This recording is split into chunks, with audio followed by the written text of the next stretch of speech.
नौशरो फिरोज मामा की खबर ॾींदा हलूं। डिस्ट्रिक्ट रिपोर्टर मोहम्मद हसन सुमरो जी रिपोर्ट मुताबिक़ ठारू शाह में औकाफ खाते पारां मंज़ूर कयल सैद ठारू शाह बुखारी जो तहमीर थींदड़ रोज़ो ऐं सैदन जी ठहंदड़ हवेलीअ में नाक़स मटीरियल ऐं मनपसंद मुतवलीअ जे नाले ते ठहंदड़ हवेली ख़िलाफ़ सैद इक़बाल शाह, सैद असदुल्ला शाह वरियल मंगी अलायार जावरीअ जी अॻवानीअ में प्रेस क्लब आॾो एहतजाजी मुज़ाहिरो कयो वियो, जिते अॻवाननि चयो त औकाफ खाते पारां 8 करोड़ रुपयनि जी लाॻत सां ठहंदड़ दरगाह ऐं हवेलीअ में ठेकेदार ज़ाहिद शेख दरगाह जे मुतवली इम्तियाज़ शाह ऐं औकाफ खाते जे अमलदारनि सां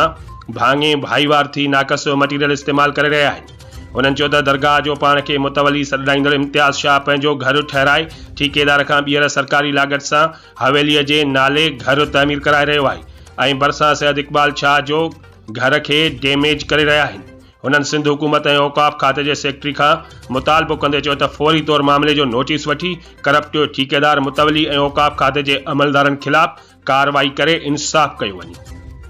न त ॿी सूरत में सख़्त एहतजाज कयो वेंदो।